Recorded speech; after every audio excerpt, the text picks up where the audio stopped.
This is the most notorious haunted house in the world. It is to be found in the sleepy seaside town of Amityville, an hour away from the hustle and bustle of New York City. 30 years ago, a truly horrifying crime was committed here, when 6 members of the DeFeo family were shot dead in a single night. Even now, the details of exactly how these brutal murders were carried out remain shrouded in mystery. 1 year later, the Lutz family moved in. They fled from the house, having lived there for only 28 days, claiming that they had been driven out by terrifying and unexplained supernatural forces. Their story was the subject of a media frenzy, turned them into celebrities, and became a worldwide bestseller, the Amityville Horror. It would spawn numerous books and films, including one that was released just this year. Mediums and psychic investigators have claimed there is a curse on the property. Others say that the Lutz's story is no more than a clever money-making scheme, built on the gruesome history of the house. It is probably one of the most haunted homes in the world. It's certainly one of the most publicized haunted homes in the world. Whatever happened, it was a confluence of events and personalities, and it meshed to form the perfect psychic storm. It's just this web of lies, and the motivation was simple enough. They produced a beautiful commercial scam.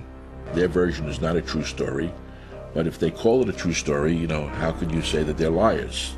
There were too many things that had happened and were going on to sit there in denial that something wasn't right with this. I guess the Amityville Horror really is supposed to be me, because I'm the one that got convicted of killing my family. I'm the one who said did it. I'm the one that's supposed to be possessed by the devil. What is the truth about the house in Amityville? And is there really a curse on all who live there?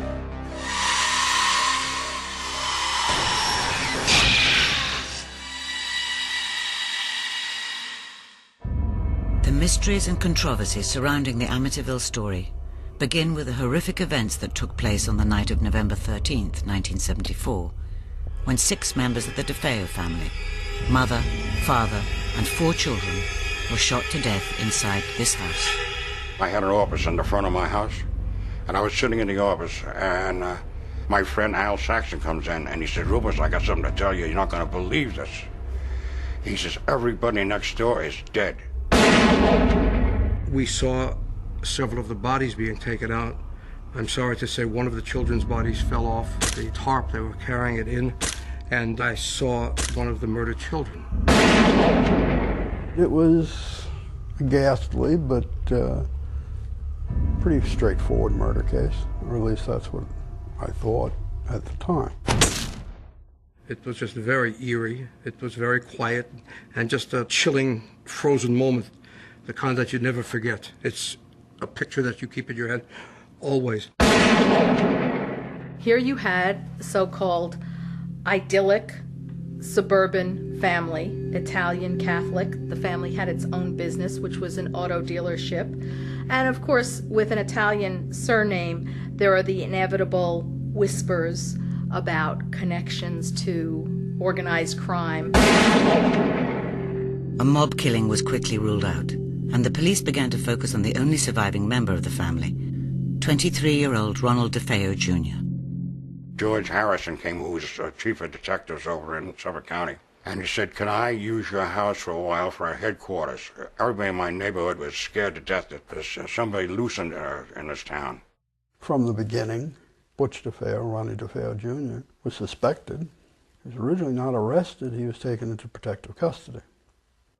They decided now they're going to take the Ireland's house, which was next door, and turn that into their command post. So they took us all over there. Next thing I know, they had him in my house and they were questioning him. That went on for some time until his grandfather showed up. A police officer heard Ronnie's grandfather tell him, "You'll stop throwing the family name in the mud. I don't want to hear anything more about your sister. Just admit to the murders. It's over." I told them in the beginning things that were true, but, you know, to get the pressure off of me. Even before this, the Amityville locals had already made their minds up about who had slaughtered the family. I walked around the neighborhood and I said, can you tell me anything more about what happened? And almost to the person, every kid said, Ronnie did it, Ronnie did it. I was in my car. I believe the reporter was Joe Martin. Came on and said that the killings had happened. And they didn't say that Ronnie was dead with them. And I said to my wife, it was Ronnie. Ronnie was, I'll put it this way, a wild teenager. He had a reputation for using drugs, for violence, for fighting with his father. He was a punk. All he did was drink, gamble, and fight. If you knew him, and you knew the situation, I guess, or you ever spent any time around him, it was not something that he was incapable of doing. And when everybody else is dead and he's not, you know. There was a lot of problems, you know, and it's not that I could sit here and lie to you. I can say that I knew something bad was going to happen to my mother and father. Within a short time afterwards, Ronald DeFeo Jr. was officially named the suspect. He was the alleged murderer. He was the accused. After a short, sharp interrogation, DeFeo confessed to the crimes and gave the first of many versions of what happened. The standard story is basically that Ronald DeFeo Jr., who was then 23 in 1974, woke up at approximately 3:15 a.m. and for reasons unknown, basically killed his entire family while they slept. He took the rifle and shot both of his parents who were sleeping in the master bedroom. Then he shot his younger brothers, 2 of them. And then he went to an adjacent bedroom and shot his sister. And then he walked up to the 3rd floor bedroom and shot his other sister, Dawn. After what happened, it was like a nightmare. I'm looking at my mother and father dead, my sister. I said, my God. I got scared. I ran out of the house, jumped in my car, ran down the street, and got my friends and came back to the house. DeFeo's confession did not explain a number of puzzling mysteries about the killings. Mysteries that would prompt rumors of accomplices, conspiracies, or influence. They were each shot with a .35 Marlin. We had an experiment conducted when we were preparing for trial, the noise level of the .35 Marlin. And that Marlin could be heard 4 to 5 blocks away from the house. Nobody heard a thing. I did find, however, one of the neighbors who heard at about between 3 and 3:30 in the morning the family's dog barking. It was crying or baying. With all the shots that took place, there were approximately 9 blasts from a Marlin. There was no evidence that any of the 6 victims had made any attempt to escape. What was so odd is how you managed to shoot 6 people in the middle of the night in a quiet neighborhood without awakening any of the people.